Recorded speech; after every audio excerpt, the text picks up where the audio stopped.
Hundreds of farmers in Arkansas gathered at a town hall last week to ask Congress for help. Mounting debt, aging equipment, and disappearing profits are making it nearly impossible for them to break even, let alone to turn a profit. One of those farmers calls the president's tariffs, quote, the ice cream on top of a cake of a perfect storm. He joins us now, Arkansas farmer Scott Brown, who attended last week's town hall. Scott, really good to have you. Thank you so much for joining us. Thank you for having me. Tell me about what's happening with your farm. Well, we've got a real disaster with this tariff deal. I mean, we produce 40% more agricultural products in this country than we can consume domestically.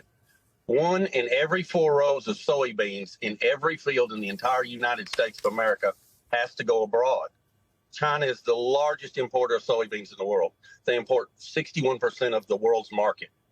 Last year, we sent around $12 billion, I think $14 billion worth of soybeans the year before. For the first time in 20 years, China's bought 0 soybeans and 0 new crop corn out of this country. 0? So we went from 12 billion to 0. Where are they buying the soybeans? Brazil. You see, we lost 42% of our market share in the first tariff war. In Trump's first tariff war, the Chinese went to buying their soybeans from Brazil. They invested billions of dollars in Brazilian infrastructure. They have moved into Africa, and they're going to commercially farm in Africa. Since we left with USAID, they moved their Belt and Road program into Africa. So we've pretty much lost the Chinese market share. If we got 100% of the soybean business, Katie, for every country in the world except for Brazil and Argentina, we would still only have half the soybean business that China is. Are you getting 100% of everything else? Yeah, if we got 100% of everything else, we would still only have half the Chinese business. Well, what are you getting right now if you're not getting China? Are you getting every other market out there? Or probably some other countries, and the market's pretty stifled. Most of our soybeans here go to the Mississippi River. It's the closest place to market them. They're going to go downriver and go overseas somewhere at some point. Beans are about $10.28 on the board today. We're going to get 40 cents behind that as a basis because the elevators are going to want to control their hedge. It's going to cost us 50 or 60 cents in a truck to get there, so we're getting in the low 9s. In Purdue University will tell you it takes $12.03 to raise them. Okay, so you farm soybeans. You farm 800 acres. You know, $0 coming from China. That's a problem. How are you going to pay your bills? Are you turning a profit? Are you breaking even? I hope to break even this year. I farm so little, I farm by myself. My tractors are all paid for. They're old. They're 50 years old. My tractors were all made in the 70s. My combine was made in 1997. I cut a load of beans, put it in the truck, and haul it to the river myself.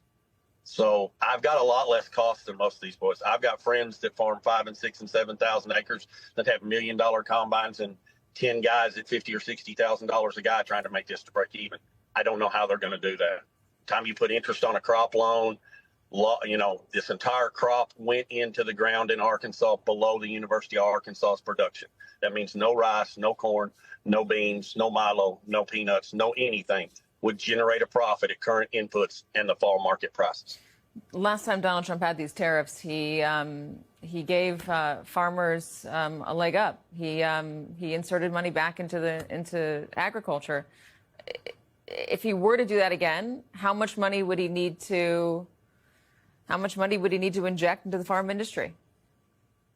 This time, at current market figures in the fall for delivery and the current average yield, a cotton farmer is going to lose $375 an acre for every acre of cotton he planted. A corn farmer is going to lose $220 an acre for every acre of corn he planted. A bean farmer is going to lose $120 an acre for every acre he planted.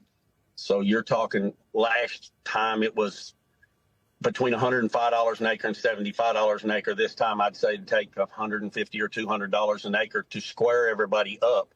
But that doesn't fix the problem. Because if you don't get us a market share and get us someplace to sell the product and get countries that actually want American agricultural products, then we're going to be in this mess again next year because we're going to put another crop in the ground that's below cost of production. We have to have overseas trade.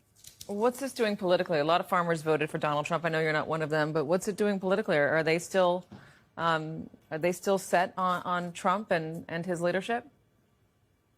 I've got buddies that say you have to trust him. I have buddies that just cannot do the left side of things, and that's where they're at.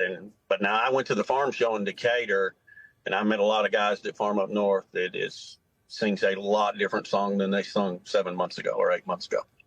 Really interesting. Scott Brown, I'm happy you're able to keep your head above water. I hope that continues. Thank you so much for coming on. I am shocked that we have gone from 12 billion last year in exports to China to 0.